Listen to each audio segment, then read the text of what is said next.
Metro రైలు సర్వీసులు మరింత విస్తరించనున్నాయి. Second phase లో భాగంగా కొత్తగా 3 మెట్రో మార్గాలను ప్రతిపాదించారు. జేబీఎస్ నుంచి మేడ్చల్, జేబీఎస్ నుంచి షామీర్పేట, అలాగే శంషాబాద్ ఎయిర్పోర్టు నుంచి ఫోర్త్ సిటీ వరకు మెట్రో రైలు సేవలను అందించేందుకు అధికారులు ప్రణాళికలు సిద్ధం చేస్తున్నారు. హైదరాబాద్ నగర ప్రజా రవాణాలో మెట్రో కీలక భూమిక పోషిస్తోంది. నగరంలోని ప్రధాన ప్రాంతాలకు మెట్రో కలుపుతూ ప్రయాణికులను వేగవంతమైన, సురక్షితమైన రవాణా సదుపాయాన్ని అందిస్తోంది. ఇప్పటికే 3 కారిడార్లో మెట్రో రైలు సేవలు కొనసాగుతుండగా మెట్రో రెండో దశలో కొత్త మార్గాలను ప్రవేశపెట్టే దిశగా తెలంగాణ ప్రభుత్వం ముందడుగు వేసింది.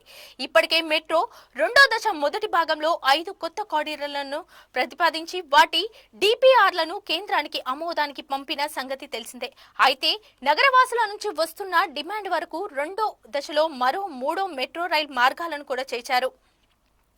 జేబీఎస్ నుంచి మేడ్చల్ 24 కిలోమీటర్లు, జేబీఎస్ నుంచి షామీర్పేట 21 కిలోమీటర్లు, అలాగే శంషాబాద్ ఎయిర్పోర్ట్ నుంచి ఓఆర్ఆర్ రావిర్యాల మీదుగా ఫోర్త్ సిటీకి 40 కిలోమీటర్ మెట్రో సేవలను విస్తరించేందుకు ప్రతిపాదనలు సిద్ధం చేస్తున్నారు. ఈ మార్గాలకు సంబంధించిన డీటెయిల్స్ ప్రాజెక్ట్ రిపోర్ట్ సిద్ధం చేసే పనిలో మెట్రో అధికారులు నిమగ్నమయ్యారు. త్వరలోనే వీటిని కేంద్ర ప్రభుత్వ ఆమోదానికి పంపనున్నారు. ఈ మెట్రో మార్గాలు అమలులోకి వచ్చిన తర్వాత నగరవాసులకు ప్రయాణ వేళల్లో మరింత సహాయపడే అవకాశం ఉంది. ప్రస్తుతం ప్రతిరోజు సుమారు 5 లక్షల మంది హైదరాబాద్ మెట్రోలో ప్రయాణిస్తున్నారు. ట్రాఫిక్ సమస్యల నుంచి తప్పించుకోవడానికి మెట్రో ప్రధాన ప్రత్యామ్నాయంగా మారింది. ఈ నేపథ్యంలో మెట్రో మరిన్ని మార్గాల్లో విస్తరించేందుకు ప్రభుత్వం ఆసక్తి చూపిస్తోంది. కొత్తగా ప్రతిపాదించిన మార్గాలు ప్రజలకు ప్రయోజనకరంగా మారుతున్నాయనే నమ్మకంతో అధికారులు పటిష్ట ప్రణాళికలు రూపొందిస్తున్నారు. ఈ మెట్రో ప్రాజెక్టులు పూర్తి అయితే నగరంలోని రద్దీ ప్రాంతాలకు మెట్రో మరింత అందుబాటులోకి రానుంది.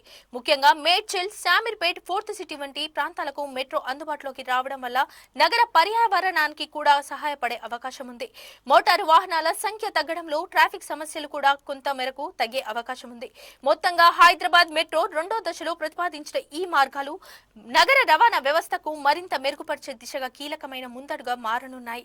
త్వరలోనే కేంద్రం ఆమోదం లభిస్తే ఈ కొత్త మార్గాల పనులు వేగంగా ప్రారంభమయ్యే అవకాశం ఉంది.